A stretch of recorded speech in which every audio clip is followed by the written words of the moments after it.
தெய்வம் நீ என்று உணர் யூடியூப் சேனல் உங்களை அன்புடன் வரவேற்கிறது.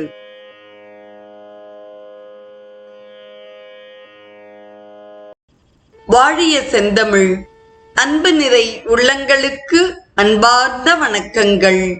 வாழ்ந்து காட்டிய வள்ளல்கள் வரிசையில் சுவாமி சிவானந்தரின் வாழ்க்கை வரலாற்றை தொடர்ந்து அவர் எழுதிய பகவத்கீதையின் கருத்துரை என்ற நூலிலிருந்து இன்றைய நிகழ்வில் நாம் பகவத்கீதையின் 8ஆம் அத்தியாயத்தின் கருத்துரையை தொடர்ந்து சிந்திக்க இருக்கிறோம்.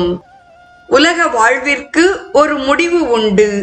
அற்புதமான வழியில் நமது வாழ்க்கை தயாரிக்கப்பட்டுள்ளது. ஒரேடியாக விடுதலை பெறவோ அல்லது மறுபிறப்பை எடுக்கவோ நம்மால் முடியும்.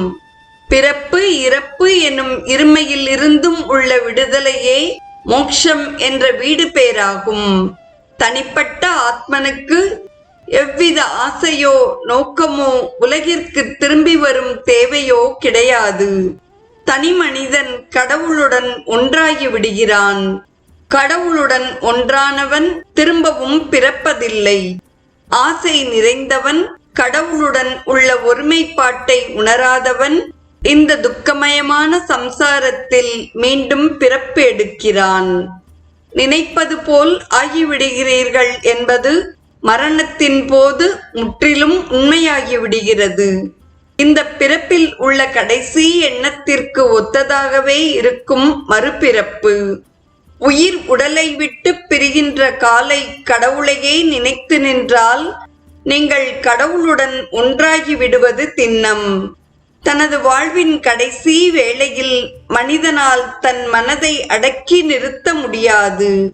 கடைசி நேரத்தில் நன்கு சிந்திக்கும் ஆற்றலுள்ள மக்கள் மிக மிகச் சிலரே.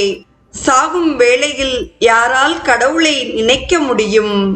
வாழும் காலத்தில் இடைவிடாது கடவுளை நினைத்தவனால் தான் அது சாத்தியப்படும். ஆதலால் இப்பொழுதே இடைவிடாது கடவுளை நினையுங்கள். அங்கனம் நினைப்பது மனத்தின் சுபாவமாகிவிடும், பழக்கமாகிவிடும். அந்நிலையில் நீங்கள் இந்த துன்பமய சம்சாரத்திற்கு திரும்பி வரமாட்டீர்கள். வீடு பேறு என்னும் மோட்ச பதவியை அடைவீர்கள் என்று 8ஆம் அத்தியாயத்தின் கருத்துரையை நிறைவு செய்கிறார் நம் குருதேவர் சிவானந்தர்.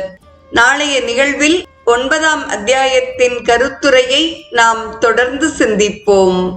இன்றைய நிகழ்வை கேட்டு பயனுற்ற அத்துணை நல்ல உள்ளங்களுக்கும் நெஞ்சார்ந்த நன்றி. வாழிய செந்தமிழ், வாழ்க நற்றமிழர், வாழிய பாரத மணித்திருநாடு. தெய்வம் நீ என்று உணர் யூடியூப் சேனலை கேட்டு மகிழ்ந்த நீங்கள் உங்கள் நட்பு வட்டத்திற்கும் பகிர்ந்து தொடர்ந்து உங்களது நல்ல ஆதரவினை சப்ஸ்கிரைப் செய்து வழங்குமாறு அன்புடன் வேண்டுவது உங்கள் அன்பின் விசாலம்.